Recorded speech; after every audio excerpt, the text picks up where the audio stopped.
I do like that. I'm pretty sure, Matt, you're wearing your second best shirt. I wore this to work today, so it's my best shirt. It's my only shirt. Welcome to Muttering Pines, the show where we fumble our way through the outdoors and try and do stuff with our hands.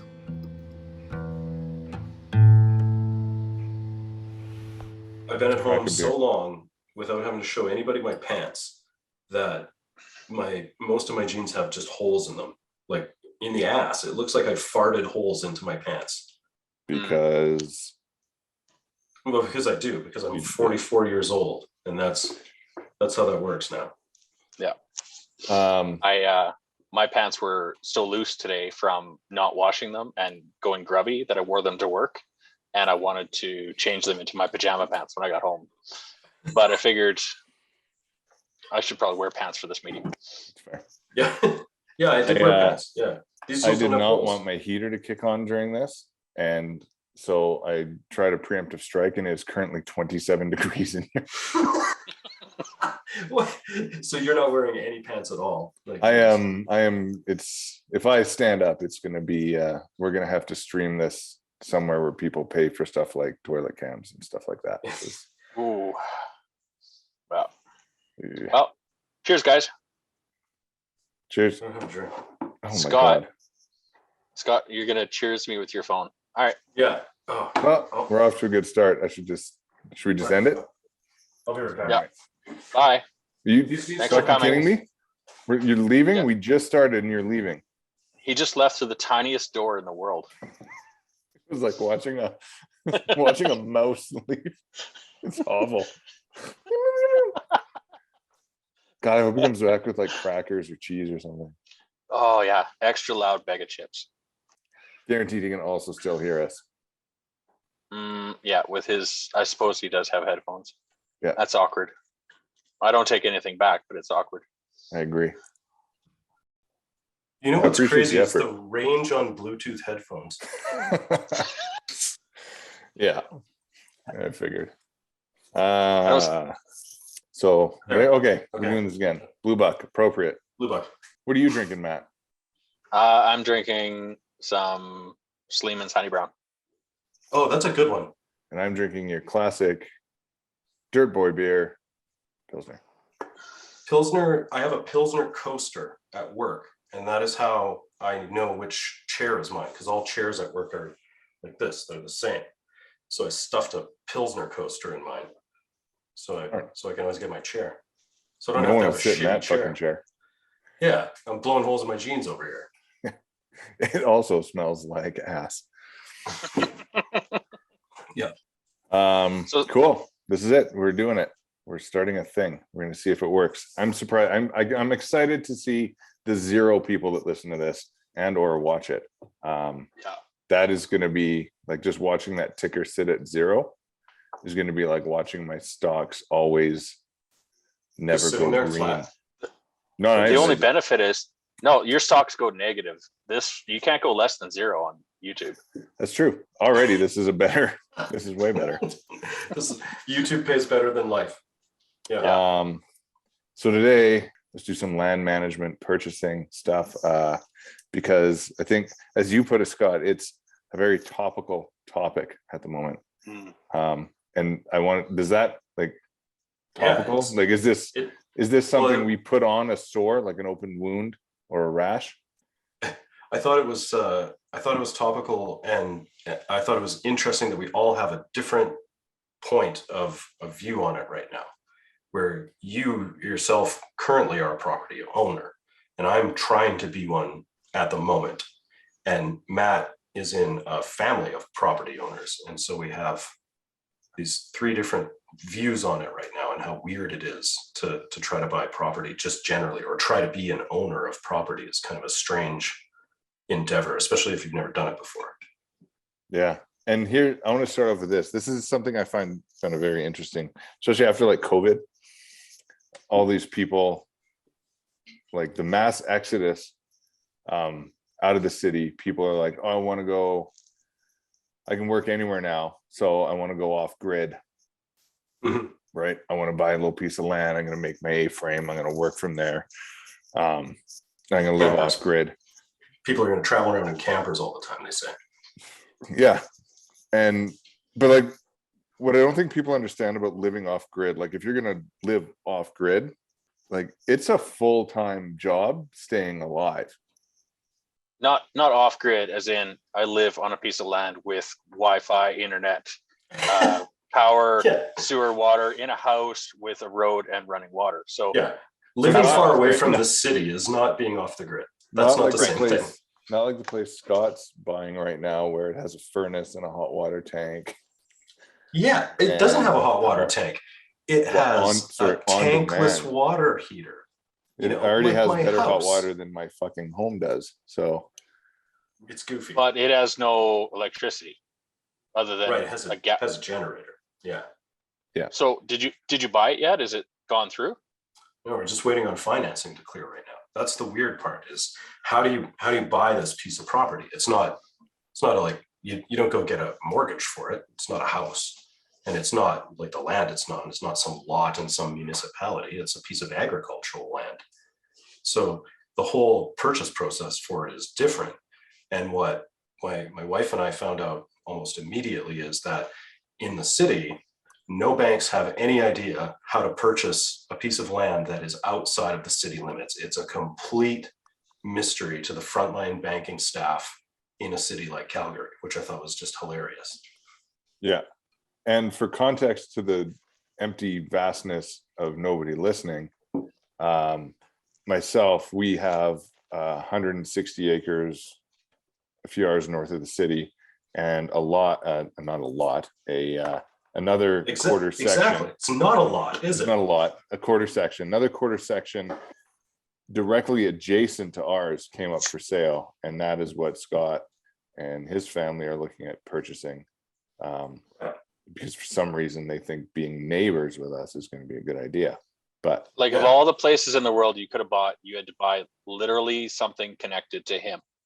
It's actually connected to him by water. I'm on the same water line as he is, and I'm pretty sure I'm downstream from him, which is probably that I'm not sure. I think it flows you north. Should be upstream. Oh, thank God. No, parallel. So it fork. He's on the fork. The river. the same neuronal track that goes through crack in the prairie that sometimes has moisture in it. Yes. It forks, and he's on the westernmost fork, and we're on the easternmost fork. So is there a way you can float a canoe down to his place? Yeah. Apparently in the late spring and early summer, there's enough water in there to tube down. Okay. Have you thought of filling it up with explosives and floating it down to his place by now? Man, of course I have. I mean, it was... That would be great, because the first thing you're going to hit is a beaver dam, and we need to get rid of some of those. I guess that'll be episode number 2. Get rid of a beaver dam. So you want to get rid of a beaver dam. That it doesn't happen to be on your property. You fill a canoe full of explosives and send it downstream.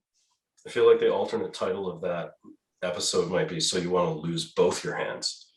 Yeah. It cut off my leg. Going back to what I was saying though, with people who want to go homestead or off, like actual off grid, like I don't think people understand how much effort it is and what's required. Like, so our place runs on nothing, hopes, but it has a wood burning stove. Is it's like, that's how you keep it warm. There's no, you can plug in some electric heaters or whatever, but unless you're spending a large portion of your income on cords of wood to be delivered to you, you have to cut firewood. And in the winter, and not even the winter, like the fall and like it is now, spring, like if you cut a massive round stump, so I don't know, 18-inch diameter stump. Big as that dartboard behind you. Yeah. And then maybe whatever, a foot, 18 inches long, that won't get you through the night, because you're going to start your fire at dinner, and then I have to get up at some point, at many points, because I have an old man bladder. So one of my jobs after going outside and peeing is getting the fire going again. And that could be anywhere from like 2 a.m. to 4 a.m. And then you got to keep it going until, well, if it's winter all day, or if it's spring like it is now, last weekend we let it die around 9, and then it was good for the day. And then I started it up again at like 6, 7 for when the kids were going to bed or whatever. So when 12 hours of burning is not a little bit of wood. You, me, Wilder, and Walter out there? Was that October or November? Was it October? Yeah, I got up twice in the night to put wood in the stove that night. Yeah, and that was pretty nice. You and I sat out that night until about 11:30 in jackets by a campfire watching starlight. Yeah, and still it was too cold to sleep. Yeah. So my point is, you're working your ass off just to stay warm. Not to mention there's other stuff like water and all that kind of shit. And God help you if you want to grow food. How long did it take you to cut wood for a 12-hour burn in the last time you're out where it was cool? It depends. Like, I was lucky enough that our neighbor down the road had a bunch of rounds that he was getting rid of. So I got a whole truckload of them. So it's just splitting wood. But if you have to go chainsaw, like fall a tree, cure it, because you can't burn it unless it's standing dead. And even then, but then you got to buck it up. So you got to buck it up, and then you have to split it, and then you have to split kindling, because you can't just start a fire with logs. And I think the thing that I didn't even know when we started on a wood stove was that, you know, if you're having a fire in a fire pit, you just throw whatever. Like, I'm going to throw this beer box in there. Like, Scott, you even said at one point, you're like, oh, I was going to throw these paper plates in the wood burning stove. And I was like, no, because paper and cardboard create creosote buildup inside the chimney, which increases your chance of chimney fire. So you need to start all your stove fires with blazing hot, clean. We're going to have to pee in 5 minutes here. Blazing hot. For the zero listeners, we haven't paid for Zoom, so our pee breaks are basically us restarting our calls. But there will be pee breaks. Until more of you listen, we can't afford Zoom. We shouldn't start this show with lies, people. We are. Hear that, sponsors? When we go to pee, we are not peeing. And we are old men. We pee constantly. We'll pee 3 or 4 times. You won't even notice. We'll do it on the call right now. Yeah. Matt just switched beers. He's clearly peed. Yeah. I've already had 4. Yeah, there you go. See, you've got to be careful about what you put in the fire. So you can't just like throw stuff in there, like a shitload of paper and cardboard to get it started. So you got to have kindling and you got to have the proper wood, because if you don't have a clean fire, then you're either cleaning your chimney a lot, or you're at a serious risk of chimney fire. Which, if you're in the how often do you have to clean a chimney? God if you're a responsible stove operator, how often should you be cleaning your chimney? Every time, just before you have a chimney fire. That's the truth. A chimney fire, you should have done it last week. Yeah. So prove me wrong. That's true. T minus chimney fire is the answer. Yeah. That's great. Okay. Yeah. So there you go, folks. I don't know. To answer your question, I spent 2 hours bucking up already cut logs, or like rounds, stumps. And did you buck up that whole load? No, I'm not done. You bucked up enough for 12 hours. I bucked up. Yeah, I had a full truckload, tailgate down of stumps and some on top. And I got halfway through. Can we do the math on this? So for a 12-hour burn, how many hours of work? He said 2 hours. Oh, no, that was more than 12. Like, that got us through the weekend. And now I need to start cutting some more. So you got 48 hours for how many hours of work? No, we were out there 3 nights. So you didn't burn continuously though, right? So you got 3 nights. So yeah, 36 hours. 36 hours. Yeah. So for every 12, you're cutting for a little bit. Yeah, 45 minutes. So 2 hours a day of chopping, but you got to source this wood too, unless, like I said, you're paying for it. But nobody nobody spends 2 hours a day trying to figure out how to heat their house right now. Nobody. No, and every time, like You last can't time my find wife, 2 hours to take kids anywhere right now. I know. So the people thinking that they can just go, drink their espresso lattes in front of their big A-frame windows, watching the snowfall, while mommy blogging. Well, those people have a massive propane tank and they're heated with natural gas or propane. And that's it. Like, if they're you not really having want a fire for heat. if you really want a homestead, you can't have a job, because staying alive is your job, I guess, is my point. So if you want to have that fire burning for a day, you're chopping wood for an hour. So you're going to have an 8-hour job. You're going to commute for an hour a day, assuming you're commuting, because you have to pay for all this somehow. At least an hour a day. And you're out in the buttfuck nowhere, so probably more. Mm-hmm. So there's like 10 hours of your day spent going to work, driving, chopping wood, just so you can come home and sleep. Yeah. I have a friend who likes to talk about this, the amount of time people spend going to get water before, like, just even 120 years ago in Canada, like, getting water was a major portion of people's day, a major portion. It's like the heating of a home is exactly the same story. It's a tremendous amount of work without any utility. Yeah, and then compound that water thing in the winter when you have to go down to a creek, chop the hole open, somehow scoop the water into a bucket and carry it back. No thanks.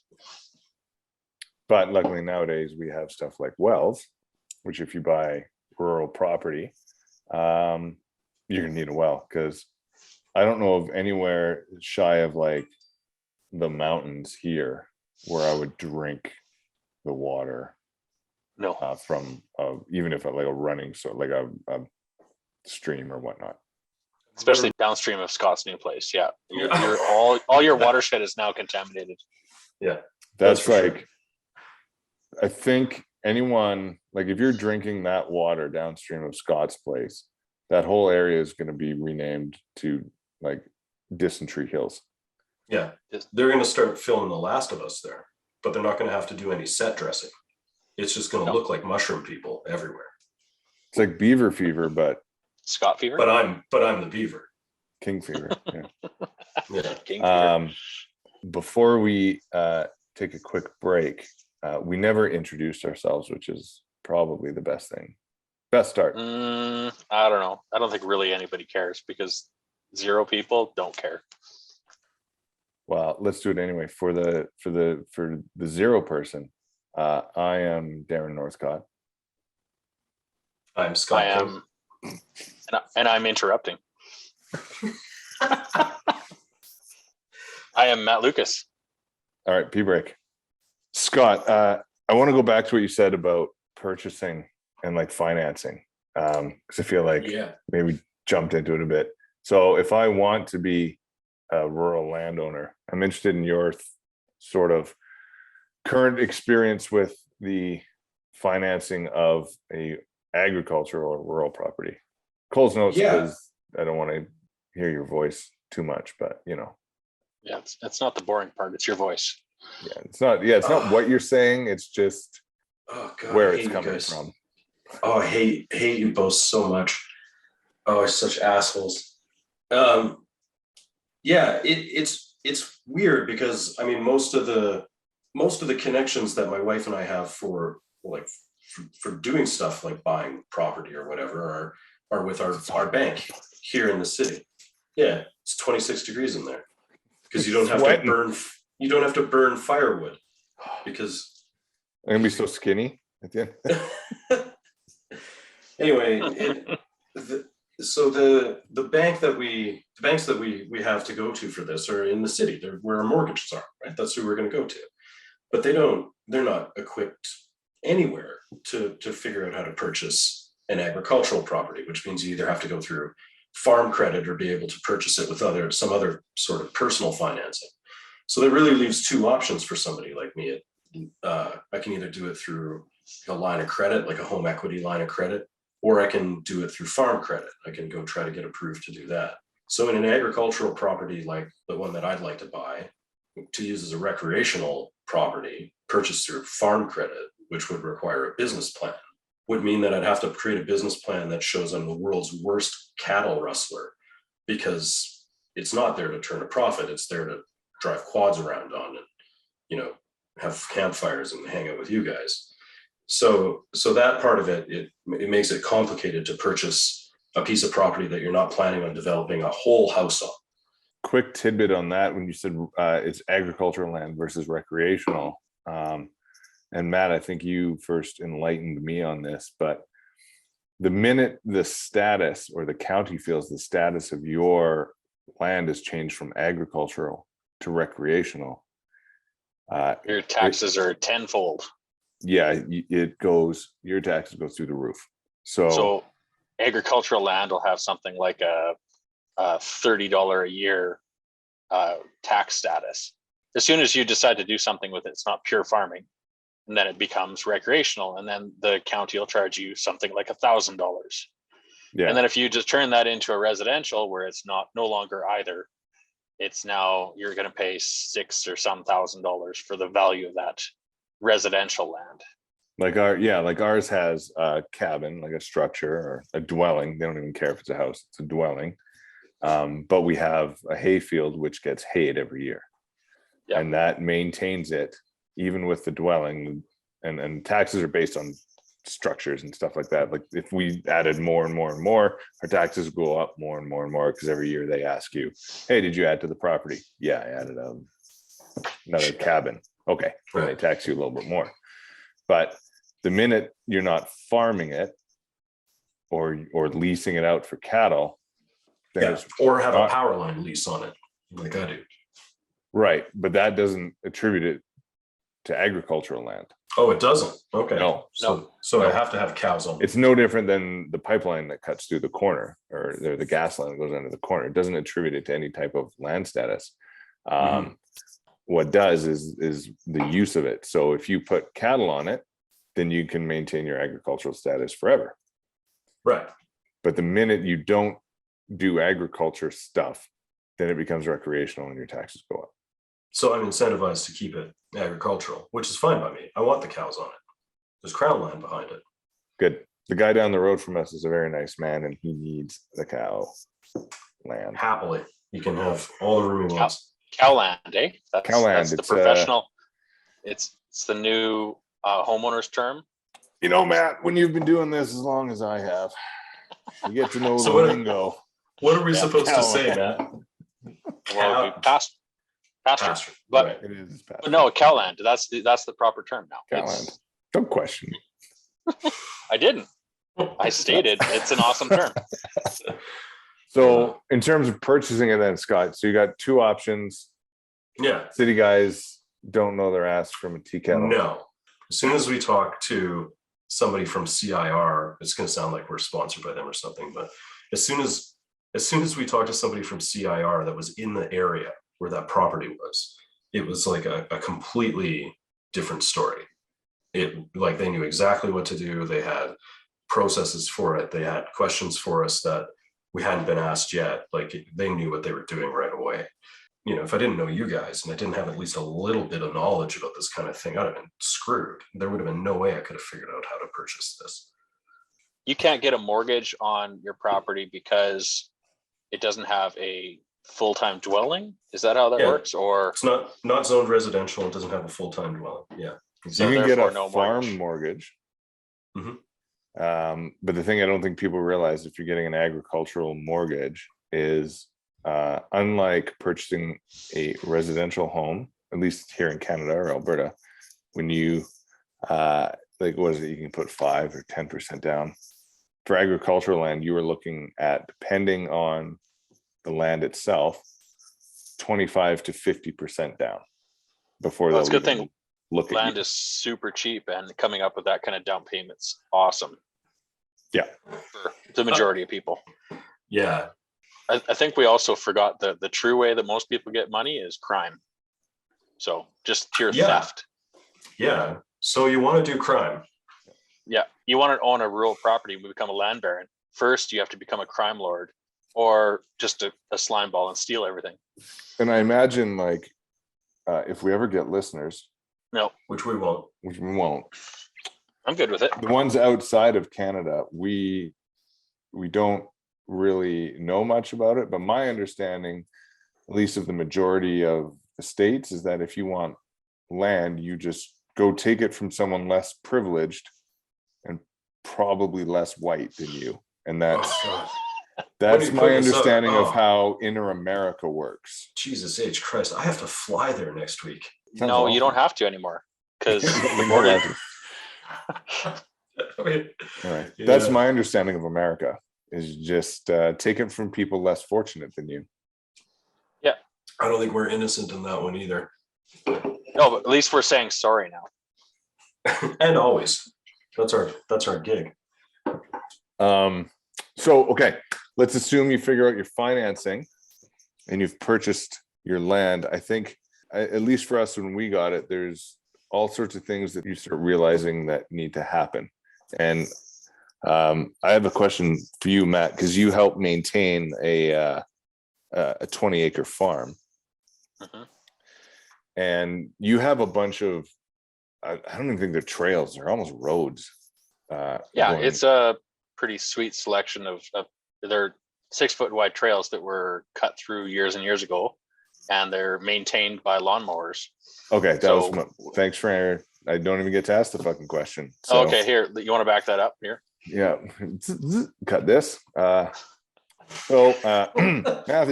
how do you maintain these gorgeous trails on this farm that you help with? Oh, well, we use this new Fandangle device called a lawnmower. Oh, shit. And it's got a whirlybird thing on the bottom that spins around, and the grass just doesn't like coming near it, so it goes away. Now, is whirlybird, is that like an official term, like cowland? Yeah, my sit upon whirlybird machine. We understand how things work. Yeah, super smart. No, you both you guys, you need to budget yourself for a small tractor, and I don't mean like a something to mow grass with. It needs to be something that can have a PTO on the back, and you can have like on the front, a 3-point hitch on the back, and pull a lawnmower behind you, or pull a plow, or do stuff, because you guys are significantly missing the horsepower required to, well, in my opinion, the horsepower required to maintain an acreage. So we have a weird opportunity with that, Matt. I'm glad you brought that up. It turns out that a friend of ours has their parents are going to be moving off of their farm and getting rid of a bunch of equipment, and their farm is really little, so they have the kind of equipment that we would need for the kind of stuff that we're doing, which isn't very much. So I'm interested in that. So you think there's like a direct relationship between horsepower and your ability to maintain the land, and the tractor has it? Like, why not just a truck? The big thing that's going to get you, that a tractor is going to do that a truck can't, is have the front end loader, some type of arm on the front of the tractor that's going to allow you to do just about everything you want. If that's going to be loading firewood, or pulling posts, or scooping up a dead animal, or pushing snow, it's the all-in-wonder tool that generally a tractor of a certain size will have. So that's my opinion of the most convenient use of a tractor, outside of the 3-point hitch and whatever you do in the back. It's that third arm that you need to do heavy stuff all the time by yourself. So I value your opinion, Matt. I do. I value your opinion. Except it's not valuable enough. And I think 95% of the time it's correct. But for us, Scott, what I noticed when we were out there, because the snow's melting, and even when you came out, Matt, you saw how soft the ground was where we have our place. Mm-hmm. A tractor is going to destroy that. Like, you wouldn't even need to cut it. It's just going to churn it into mud, which I think is why, now I haven't had to do this yet, but I think it's why our place the road was maintained by the old owners with the ride-on tractor, like a ride-on mower. So Yes, I agree. Tractors are hard on stuff, but they have massive tires and they don't weigh near as much as, say, a diesel pickup truck. No, but So- Mike, our quads have like, even last weekend, they turned like it's a mud bank now. Well, it's because you got your thumb right into the throttle and you got this new high-powered machine. But quads are hard on everything. Wheels coming off of that for sure. This year in April. It's brand new. It's Wheels coming off. It's not coming off. It's brand new to you. Yeah. Brand new to me. Okay. It's got 1,000 No. clicks on it. It's fine. There's no world where you're coming home with all the wheels. We never come home with all the wheels. No, this year's different. So I've driven the tractor at the acreage on some very soft soil, and it leaves tread marks, but it doesn't tear it up. It dents the land, but that's it. Where an ATV tends to just straight tear it up.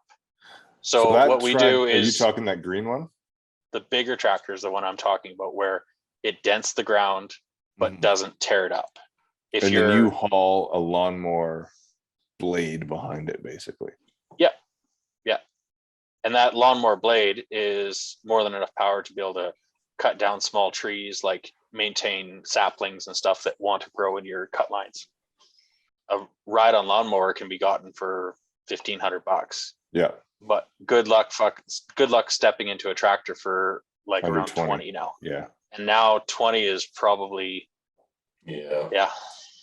So the thing with a ride-on mower for us is our little guy like does not want to do anything other than be on a fucking machine. Yeah. So I'm just gonna get on the lawnmower with him and a 6-pack of beer and just spend my day driving up and down, and he's gonna be happier than a fucking clam. And I think it's gonna be it. Sure. So if you cut all these trails in you want to do, you're gonna mow them as well, or Right. I doubt you'll actually. I don't have a breadth of content ideas here, so cutting trails, I think we're gonna have to do as another episode on. That's not. So Matt, Matt, not use we're up talking all that about bullshit. We're talking about maintaining a property. True. So if you wanted a yard space and somewhere like Scott's possible place and ours is, it's not a gravel road coming in. It is a maintained grass road.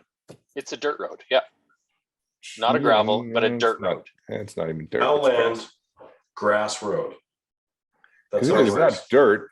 Like a dirt road is a dirt road. This is grass. Out here in city country, we have cow land, grass roads. Yeah. Matt, so what I want to ask you is when this family friends equipment comes up, we should definitely go try to buy it from them, right?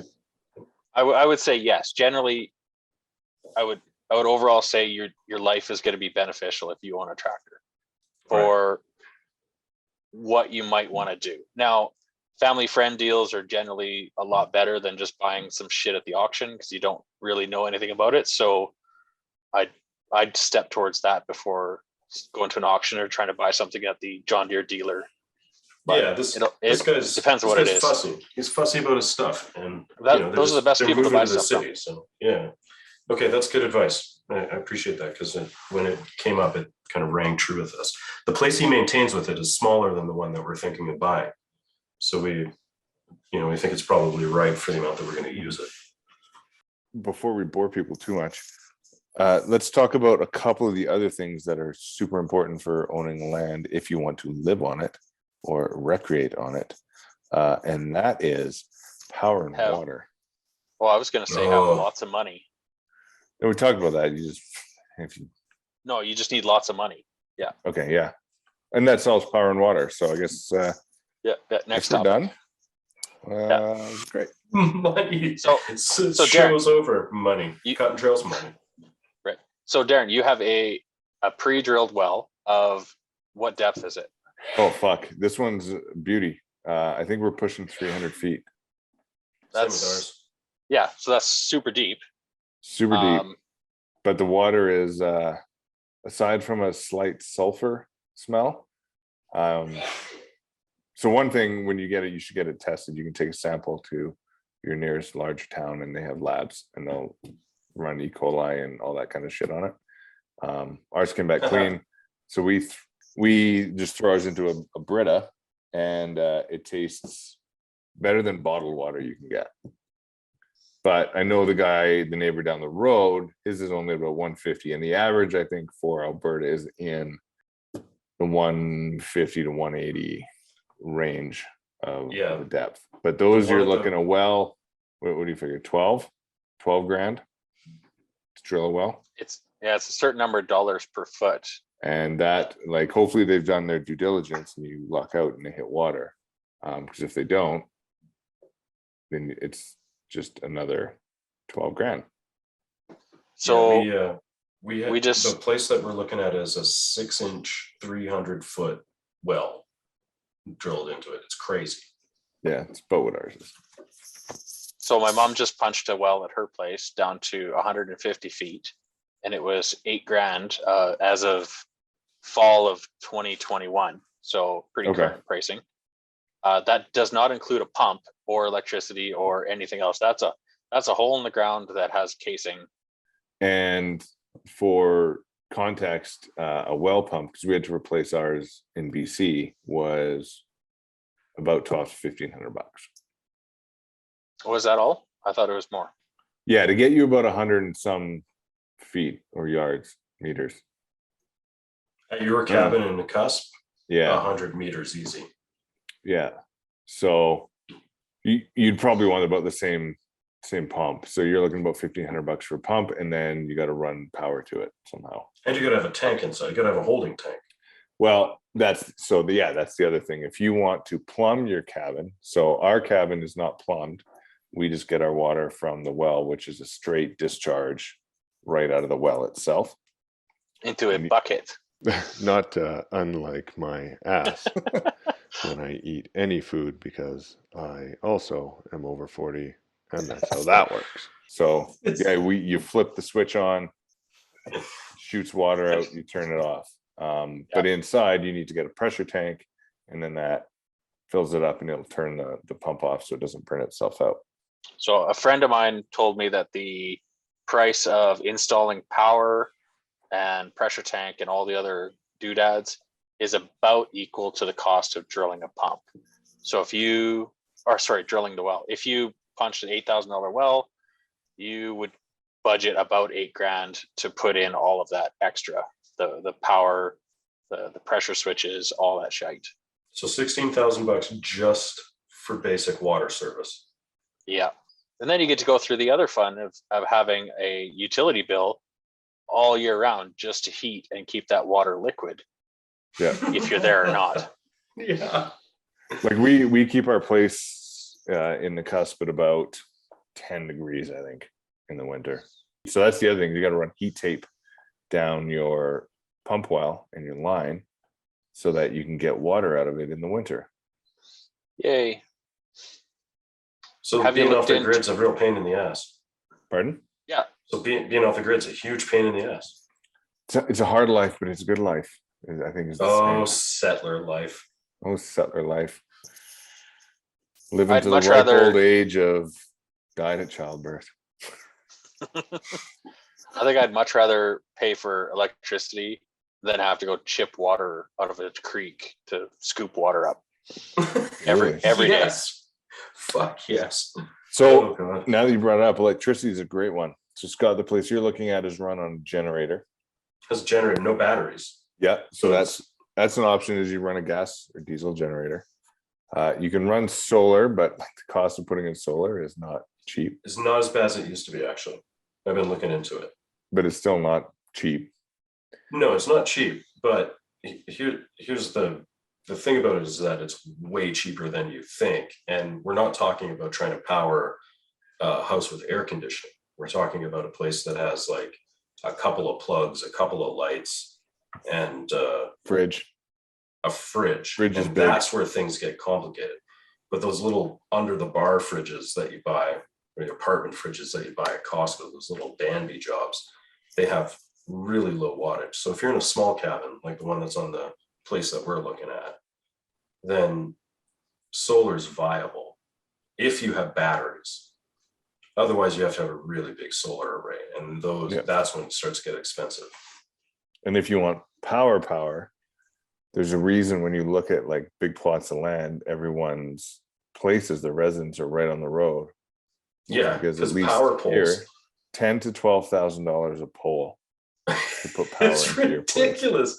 I mean, it makes sense when you start to think about the logistics of one of those things. What they have to, like, those things have to sit out there in the wind and not tip over, and deal with like frozen, thawed ground every single year, and animals running around on them, and like those things they have a purpose. Yeah. So it makes sense that they're expensive, but you never think about how expensive they are until you, like, So you do, need it. until you have a cabin at the end of this long ass lane, like you do. So Smart, though. at the cost of 10 to 12K pole, does that include, is that the total rate of running power, and every pole adds 10 grand? That's my It's understanding. not it's not 10 grand to put a pole in, and then you have to string copper on top of it. No, or that's strung as Darren Ready was to told use. anyway. Yeah. So here's the thing, like when you own land like that though, I think now people are realizing the value of it. Whereas there was a time when I think when people settled, they realized the value of land, and then we industrialized more and became more city dwellers. And then this pandemic happened, and people are like, Jesus fucking Christ, my 600 square foot apartment is basically a prison. People in prison have it better than I do. And started looking at doing more camping and doing stuff like that. And then you realize, at least in like BC is totally different, but in Alberta, how little recreation space there is once everyone starts doing it. Like when you're at like 6 months, you have to think ahead to book a campsite that's next to somebody else, like eyeball shot next to somebody else. And hiking trails that are treacherous, and people were like, these are expert trails, now have 20-minute lineups on them. Yeah. To go hiking in what used to be the open mountains. Yeah, like that you take for granted. Like, yeah, we've talked a lot about like, oh, it just sounds like you have to be a billionaire and it's just money here, money there. But at the grand scheme of things, in 20 years, like how much are your kids going to be able to go hiking and explore the wilderness truly before there's like another cottage country out there? Or you're right about that. That's expansion always works that way. But also every time there's inflation, money piles into property. That's like an economic reality. It's the best place to put money is land in an inflationary environment. It's one thing they don't make more of, except Hawaii. Hawaii is slowly making more land.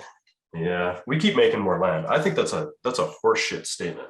We make more land because we, as a species, are able to live on more land than we should be able to. There shouldn't be anything on Antarctica, but we legit live there.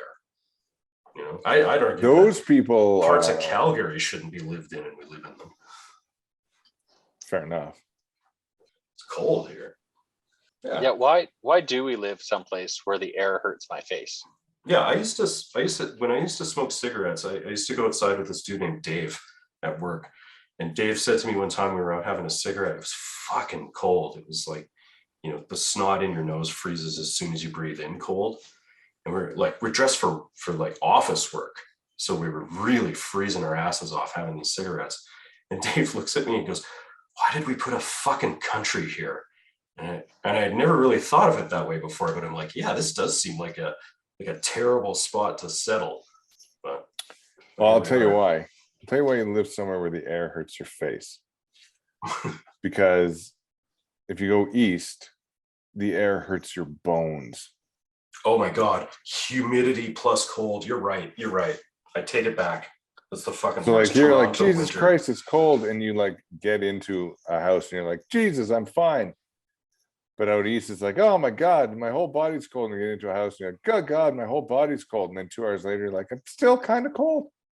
The one thing I will say is the best part about living in a cold place like this is I can climb underneath my deck or into a wood pile any time of day, any time of year, and I don't give a damn what lives in there because there is nothing in that pile that's going to hurt me. That's true. Creep me out other than the odd spider. Not here. Yeah, you saw those orb spinners moving into the East Coast, didn't you, Northcott? I'm just gonna say hornets and wasps. Yeah, the wasp situation. It's not my fetish. No. Yeah, I agree. For suck, the most part, nothing's gonna lay eggs in your fucking urine stream, or. But like, how many types of deadly snakes do we have living around us that we're gonna house underneath your deck, and you have to be concerned when you poke your hand under there reaching for your kid's ball? It's funny, under our deck last year we had a snake. We had a garter snake. Yeah, it was hanging out. That's all I got. That was super. No, it's awkward. Yeah. So all of our listeners learned today that they shouldn't try to move out into the country because it's crowded in provincial parks, but you still shouldn't try to move out to the country with us because it's expensive and cold. That's what we told them today. I just think that the value is there, though. I think it is there. It's worth it, and it's worth getting back. And I think this is kind of what our whole thing is going to be about. It's worth getting back to some of the shit people don't do anymore, and they should spend 2 hours a day getting firewood. They should do that. I agree with you. Firewood, the only thing that warms you twice. Fuck, I hope you edit that out. That's awful. It's gonna stay in now, I think. Yeah. Yeah, I think it's worth having rural land for sure. Or at least, like, if you don't buy land, at least go enjoy it, Airbnb it from someone. Or my friend said it to me good when I was telling him about this deal that we're trying to put together for this land. He said, "Oh, I've always wanted to do that too." And I said, "What's that?" He goes, "Have my own private provincial park." Yes. Were you rubbing the blue buck? Trying to saw its head off with my dull finger. I thought we were gonna get like a thing where like rubbing the. Can that be a thing for something? Rubbing the blue buck. What are you doing today? Just rubbing the blue buck? Yeah, that sounds. Yeah. Sounds exactly like how it sounds. No. If I said that, I wouldn't be allowed to talk to you guys anymore. Yeah, I rubbed the blue buck out. I think on that note, we can probably call this one a successful wrap. Well, it's a wrap at least. What's the temperature in your sauna now? We're down to 24. Is that it? You way overplanned for that. Oh my god! I'm doing okay though. It's like 15 degrees outside, so you didn't preheat your garage in the middle of winter for me when I was trying to talk to you. No, and well, that's why, because last time I was like, oh yeah, I'll be fine, and then it kicked on. You're like, I can't hear you, and then I started putting elk leather and wolf skin on, because apparently I live in the barbaric ages. But I was like, fuck, I'm not doing that again. I was overzealous, overplanned, but it's okay. I'm comfortable now. All that carbon tax you just paid to heat your garage. It does smell like carbon. It smells like pennies. Yeah, $1 in here. Oh, you're done for, bud. Sorry. Yeah. Okay. So what did we learn? Well, we learned that Scott needs to buy a canoe. I learned that Matt only has one shirt. Hey, that's a good shirt. And I don't know how a thermostat works. On that note, I think we'll say goodbye to nobody. And goodbye, nobody. It's been a slice. Talk to you guys later. See you soon, fellas. Bye. Hey, nobody. Don't forget to stalk us on YouTube, Instagram, and wherever you listen to your favorite podcasts. The information and opinions within this broadcast are those solely of three guys who barely know how to tie their shoes, let alone do anything functional in the real world. They are not to be taken as advice or as actual instruction on how to do anything we've mentioned ever. That is the end of this disclaimer.